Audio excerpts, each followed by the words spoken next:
और एक्सपर्ट के जरिए हमने कुछ बुनियादी चीजों पर फोकस किया है और उसका सोल्यूशन निकाला है। खुद डिसाइड कर सकते हैं कि किस समय और किस दिन हमें ये सर्विस चाहिए। हमारा सबसे पहला एथिक्स ये होता है कि हम लोगों को अपने काम को रेस्पेक्ट करना और एंजॉय करना सिखाते हैं। जरा इमेजिन कीजिए, आपको इलेक्ट्रिशियन सर्विसेज चाहिए, अपनी गटिप से मंगवाते हैं, जैसे आप खाना ऑर्डर करते हो।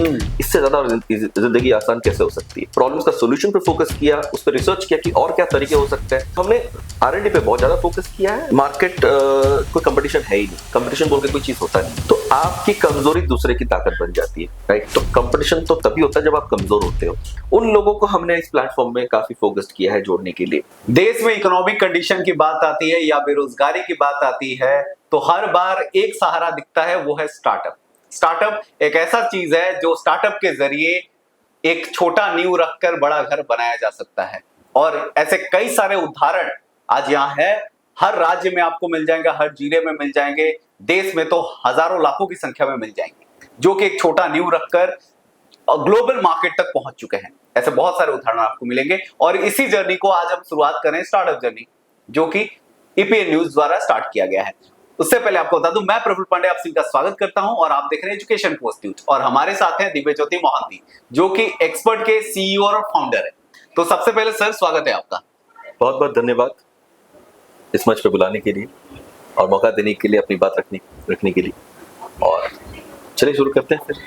तो दिव्य ज्योति, जब आपने स्टार्ट किया एक्सपर्ट, तो एक्सपर्ट में पहले क्या है और क्यों है और कैसे है, उसके बारे में पहले तो बताइए।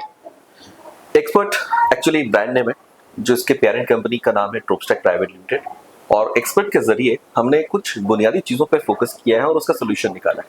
हमने कुछ चीजों पे बहुत ज्यादा ध्यान रखा है, क्योंकि हमारे केस में, हमारे स्टार्टअप में जब कोई कस्टमर हमसे जुड़ता है तो सबसे पहले क्यों जुड़ता है उसका सवाल का जवाब देना बहुत जरूरी होता है। क्योंकि आप अगर कहीं से नॉर्मल टेक्नीशियन को बुलाते हो तो उसके 100 दिक्कतें होती हैं, आपको बार बार फॉलोअप करना पड़ता है, आपके समय पे नहीं आते हैं, फिर उनका चार्जेस कुछ भी हो सकता है, आपको नहीं पता होता है। फिर अगर समझ लीजिए वो प्रॉब्लम वापस इशू होता है, देन आपको वापस उनको फॉलोअप करना पड़ेगा उस चीज को वापस ठीक करने के लिए। हमारे केस में हम इन तीनों चीजों पर फोकस किया है। पहला चीज, आप आराम से देख सकते हो आपका इंडिविजुअल सर्विस प्राइसेस क्या है, यानी कस्टमर अवेयर रहता है कि मैं जो सर्विस लेने वाला हूँ उसका चार्जेस क्या है। यानी अगला कोई आके उनको बिल्कुल एक्स्ट्रा चार्जेस या ठग के नहीं जा सकता है, यानी वो कस्टमर बिल्कुल अवेयर रहता है शुरू से ही प्राइसेस के ऊपर। वेरी नेक्स्ट, हम शेड्यूल ऑप्शन देते हैं, जिससे कि कस्टमर खुद डिसाइड कर सकते हैं कि किस समय और किस दिन हमें ये सर्विस चाहिए। तो जिस समय और जिस दिन का उन्होंने सेट किया है, उसी टाइम पे ही हमारे टेक्नीशियंस उनके घर डोर स्टेप में आके पहुंच जाते हैं। तीसरा सबसे इंपॉर्टेंट चीज है, हमने कस्टमर को दिया है 30 डेज सर्विस वारंटी। यानी कस्टमर अगर वही सर्विस को अगर बाई चांस किसी कारण से अगर सर्विस में कुछ और इश्यूज आते हैं, तो वो कस्टमर केयर में फोन करके वापस इस सर्विस को वापस क्लेम कर सकते हैं, that to like without any charges. और हम मेक श्योर करते हैं कि जो उनका प्रॉब्लम है वो सॉर्ट होना चाहिए, वो डेफिनेटली उसका सोल्यूशन निकलना चाहिए वहां पे। तो इन 3 USPs को लेकर हम आगे बढ़ रहे हैं, जो हमें काफी सही साबित हो रहा है हमारा स्ट्रेटजी। तो इससे हम कस्टमर्स का भरोसा भी जीत रहे हैं, ट्रस्ट भी क्रिएट कर रहे हैं, जो कि हम सबसे इंपॉर्टेंट चीज होता है, और साथ में उनसे हम कनेक्टेड भी रहते हैं हमेशा। ओके। और एक कंपनी में कोई भी स्टार्टअप हो या फिर लॉन्ग रनिंग कंपनी हो या फिर वो इंटरनेशनल कंपनी, ग्लोबल कंपनी क्यों ना हो, कहीं ना कहीं टॉप लेवल एम्प्लॉय या फिर टैलेंट मैनेजमेंट की बात करें तो बहुत ज्यादा इंपॉर्टेंट है जी।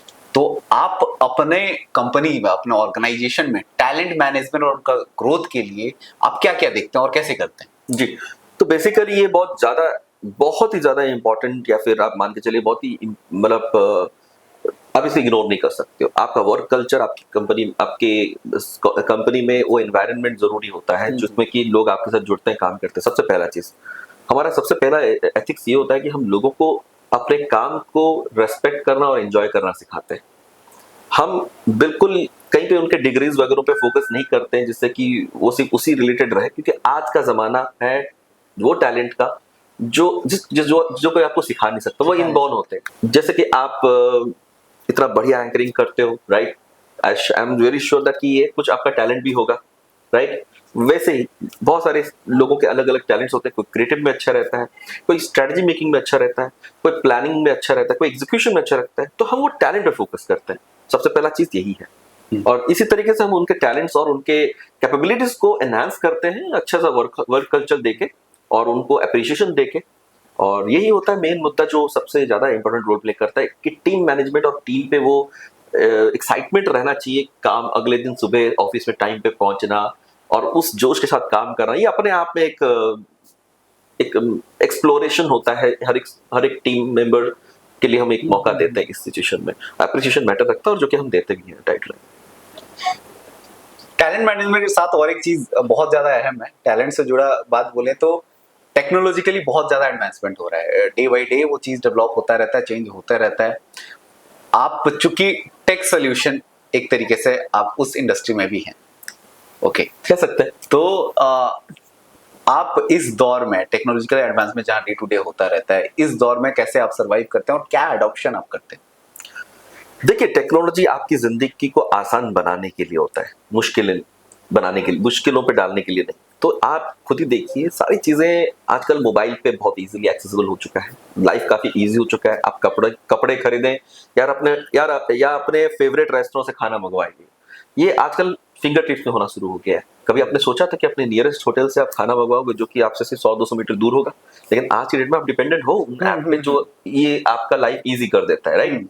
लेकिन उन चीजों का क्या जो एक्चुअली बहुत ज्यादा जरूरी चीज है, जैसे कि आपका घर का इलेक्ट्रिकल रिपेयर हो गया या फिर कोई भी अप्लायंसेस का हो गया, आपको उसके लिए रिपेयर करना ही पड़ेगा। वो सिर्फ आपका एक लग्जरी या फिर एक इच्छा भर से नहीं हो सकता है, you have to do that. Fan नहीं चल रहा तो फैन रिपेयर करना ही पड़ेगा भैया, गर्मी में तो बैठ नहीं सकते हो ना। तो ये सब मुद्दे हैं। अब हमने वही चीज अपनाया है, वही कंसेप्ट जिसमें कि हमने ये किया है कि हमने टेक्नोलॉजी के थ्रू ये सारी जो रिक्वायरमेंट होती है इसको हमने इजी कर दिया है, इसका एक्सेसिबल हमने काफी मतलब एक्सेसिबल कर दिया एक तरीके से। और ये कहीं ना कहीं लोगों को आसान जिंदगी जीने का एक आसान तरीका में कन्वर्ट हो चुका है। जरा इमेजिन कीजिए, आपको इलेक्ट्रिशियन सर्विसेज चाहिए, आप फिंगर टिप से मंगवाते हो जैसे आप खाना ऑर्डर करते हो, इससे ज्यादा जिंदगी आसान कैसे हो सकती है? I think this is the best way where we can use the technology right way. और एक चीज आप चूंकि क्या होता है ना, हर इंसान को कुछ ना कुछ चीजें डेली प्रैक्टिस करनी पड़ती है तब जाके उस लायक बनता है। एग्जाम्पल, आपने जब स्टार्टअप के लिए प्लान किया होगा तो बहुत सारी चीजों को, स्ट्रैटेजी को रिपीटेडली आप इंप्लीमेंट करते होगे, ट्राइड एंड रन बहुत ज्यादा करते होंगे, ठीक है? तो स्मूथ ऑपरेशन रनिंग के लिए आपने क्या ऐसा स्ट्रैटेजी अप्लाई किया है जो औरों से आपको अलग बना रहा है?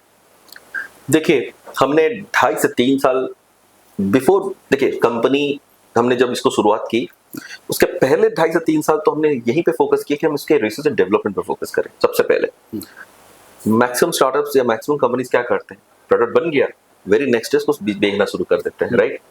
लेकिन हमारे लिए एक चैलेंज था क्योंकि हम अपने आप को किसी भी रीजन की वजह से रोक नहीं सकते। जब हम चलना शुरू कर देते हैं तो इधर हमारा स्पीड ग्रो करे या फिर एक समान स्पीड हम लोग चलते रहे, लेकिन चलते रहना बहुत जरूरी है। अगर आप रिसर्च नहीं करते हो तो कल को कोई प्रॉब्लम आया फिर आप अटक गए वहीं पे, राइट? फिर आप आगे नहीं बढ़ पाते हो क्योंकि उसका प्रॉब्लम में सोल्यूशन में लगे पड़े रहते हो, राइट? तो रिसर्च एंड डेवलपमेंट उतना ही जरूरी है। तो हमने अपने सबसे कीमती समय जो हमें लगता है कि वो हमारा इन्वेस्टमेंट है, क्योंकि समय भी तो एक इन्वेस्टमेंट ही होता है, तो हमने उसको पूरी तरीके से रिसर्च एंड डेवलपमेंट में लगाया। हमने प्रोडक्ट की क्वालिटी, उसके अवेलेबिलिटीज, उसके कैपेबिलिटीज, सर्विस के कैपेबिलिटीज क्या हो सकते हैं, इससे कस्टमर्स को क्या बेनिफिट्स हो सकता है, इससे प्रोफेशनल जो हमारे टेक्नीशियंस हैं उनको क्या बेनिफिट और मिल सकता है, वो क्यों हमसे जुड़े रहे, कस्टमर हमसे क्यों जुड़े रहे, इन सब चीजों का हमने पहले सोल्यूशन निकाला। एक एक्सपेक्टेड सिचुएशन रखा जहां पे हमने प्रॉब्लम्स को हमने फाउंड आउट किए, प्रॉब्लम्स का सोल्यूशन पे फोकस किया, उस पर रिसर्च किया कि और क्या तरीके हो सकते हैं। तो जरा इमेजिन कीजिए कि एक प्रॉब्लम है, उसके 100 प्रकार के सोल्यूशन अगर आप इन्वेंट कर देते हो तो अब हर चीज को ट्राई करने के लिए आपके पास कुछ तो हथियार रहता है, और कहीं ना कहीं कोई हथियार तो कहीं ना कहीं लग ही जाएगा। तो ये सबसे बड़ा हमारा मतलब ताकत है, आप बोल सकते हो। तो हमने R&D पे बहुत ज्यादा फोकस किया है, और इसी के जरिए हमने ये भी हासिल किया, जैसे कि हम लोग का कस्टमर सेटिस्फेक्शन, जैसे अपने शुरुआत में पूछा कि कस्टमर सेटिस्फेक्शन कैसे मिलता है, इसलिए मिलता है कि हमने उस पर R&D किया है, कैसे बेहतर सर्विस दे पाए। अभी हो गया कस्टमर एंड से, प्रोफेशनल्स हैं जो सर्विस देते हैं, अब वो क्यों जुड़ते हैं, क्योंकि 2 पैसा कुछ एक्स्ट्रा कमाएंगे, राइट? तो उसी तरीके से ही हम उनको भी उतना फैसिलिटेट करते हैं ताकि उनसे जुड़े रहें और आगे चल के हम उनके जिंदगी में काफी डिफरेंस क्रिएट कर पाए। कंपिटिटिव मार्केट में जी बहुत सारी चीजें होती रहती हैं, स्पेशली आप जिस इंडस्ट्री में, सर्विस इंडस्ट्री में अगर बात किया जाए, तो कंपिटिटिव मार्केट में एक्सपर्ट खुद को कैसे डिफरेंशिएट कर रहा है? देखिए, मार्केट कोई कंपटीशन है ही नहीं, कंपटीशन बोल के कोई चीज होता नहीं है, राइट? या फिर आप अकेले एक राजा होते हो उस जगह पे, या फिर आप कुछ लोगों के साथ जुड़ के काम करते हो, राइट? तो आपकी कमजोरी दूसरे की ताकत बन जाती है, राइट? तो कंपटीशन तो तभी होता है जब आप कमजोर होते हो। तो हम अगर अगर हम कमजोर ना रहे तो ऑब्वियस बात है, ये बहुत आसान हो जाता है कि आपके कंपटीटर आपके साथ नहीं जुड़ सकते हैं, मतलब आपके साथ फाइट नहीं कर सकते। तो जी हाँ, कंपटीशन है, लेकिन उसको मैं कंपटीशन नहीं समझता हूँ। ये कहीं ना कहीं हमेशा एक आगाज रहता है कि आप अगर छूट गए तो कोई दूसरा आपकी जगह ले लेगा। Correct correct. तो ये always on alert. I think that is the only reason why ये जरूरी होता है कि आप हमेशा अपने आप पे काम करो, अपने ऊपर काम करो, राइट? बीइंग एन ऑर्गेनाइजेशन वो भी जरूरी होता है, and being part of the organisation ये भी उतना ही जरूरी है कि आप अपने में काम करो और अपने ऑर्गेनाइजेशन के साथ भी जुड़े रहो और उसमें भी वो सब डेवलपमेंट करते रहो लगातार। एक्सपर्ट ऐसा क्या इम्पैक्ट सोसाइटी पे दे रहा है लार्ज स्केल पे जो बाकी सबसे अलग है? सबसे पहला, we are creating self employment programme के अंडर हम लोगों को अर्न करने का मौका देते हैं, खासकर वो वर्ग जो एक्चुअली आपके घर में इलेक्ट्रिशियन प्लम्बर का काम करते हैं, स्किल कैटेगरी के लोग। इससे क्या हो रहा है कि जब देखिए हम एक ऐसा प्लेटफॉर्म बना के रखें जो कस्टमर की रिक्वायरमेंट को तो फुलफिल करता ही है, साथ में वो कस्टमर का एक एक बुकिंग कहीं ना कहीं उन लोगों को मदद करता है जो आपके घर में सर्विस देने जाते हैं इलेक्ट्रिशियन का। और क्योंकि ये मार्केट, ये जो इंडस्ट्री है, ये काफी अनऑर्गेनाइज्ड है, तो ऑब्वियस बात है जो अच्छा स्किल्ड टैलेंटेड बंदा वो आप तक कनेक्ट नहीं हो पा रहा था अभी तक, राइट? और जो इतना स्किल्ड नहीं है, बस वो शायद आपका काम करके आपसे पैसे ले मतलब एंटने का तरीका हो जाता था, लेकिन जो सही है, जेन्युइन है, वो आप तक नहीं पहुंच पाते थे। तो हमने क्या किया एक्सपर्ट में, वो जेन्युइन लोगों को, वो एक्सपीरियंस्ड और काफी जो अपने काम को काफी मतलब रिस्पेक्ट देते हैं और काफी डेडिकेटेड है, उन लोगों को हमने इस प्लेटफॉर्म में काफी फोकस्ड किया है जोड़ने के लिए। तो जब वो जुड़ते हैं तो ऑब्वियस बात है कि जब वो हमसे जुड़ते हैं तो उनका सर्विस क्वालिटी अच्छा ही रहेगा। तो कहीं ना कहीं कस्टमर का प्रॉब्लम सॉल्व करने के साथ साथ उनके पॉकेट फ्रेंडली प्राइसेस में हम उनको सर्विस प्रोवाइड करते हैं, और सेम वे उस प्रोफेशनल की भी मदद हो जाती है जो वाकई में हमसे जुड़ता है सिर्फ कुछ पैसे कमाने के लिए, कुछ ऐसा एक्स्ट्रा इनकम जो उसकी जिंदगी और उसकी फैमिली की को एक अच्छा जिंदगी दे सके। तो आई think this is the most important thing. इससे बड़ी चीज हो भी क्या सकती है? आप कोई सामान बेचते हो तो हो के सामान बेचने का जो बीच में प्रॉफिट होता है वो आप क्रिएट करते हो। हाँ, कुछ थोड़ा बहुत मैन्युफैक्चरिंग में होता है, लेकिन जरा इमेजिन कीजिए यहाँ पे आप जब कोई सर्विस लेते हो तो वो बंदा आता है आपके घर में सर्विस देता है, आप उसको इनकम करने का एक मौका देते हो, तो कस्टमर कहीं ना कहीं मदद करता है, तो ऑब्वियसली दुआएं तो मिलता ही है कस्टमर को जब वो कभी ऐसे सपोर्ट में खड़ा होता है। तो यही चीज है। तो हमने एक एथिकल एस्पेक्ट भी रखा है जो मैंने अभी आपको बताया, और ऑब्वियसली टेक्निकली बोले तो यस, ये काफी हेल्पफुल है लोगों के लिए। तो हर एंगल से सर्विस प्रोवाइडर और सर्विस कंज्यूम करने वाले लोगों के लिए बिल्कुल ये सही प्लेटफॉर्म है जहाँ पे हम दोनों को एक साथ एक जगह में जोड़ते हैं। अच्छा, अगले 5 से 10 साल तक का विजन आपका क्या है, क्या प्लान करके रखा है? अगर आप 5 से 10 साल की बात कर रहे हैं, यस, मैं 5 से 10 साल के लिए तो बहुत पहले नहीं सोचता हूँ, क्योंकि मैं बिलीव करता हूँ कि मुझे आज का प्रेजेंट सही बनाना ताकि फ्यूचर सही स्ट्रांग बने।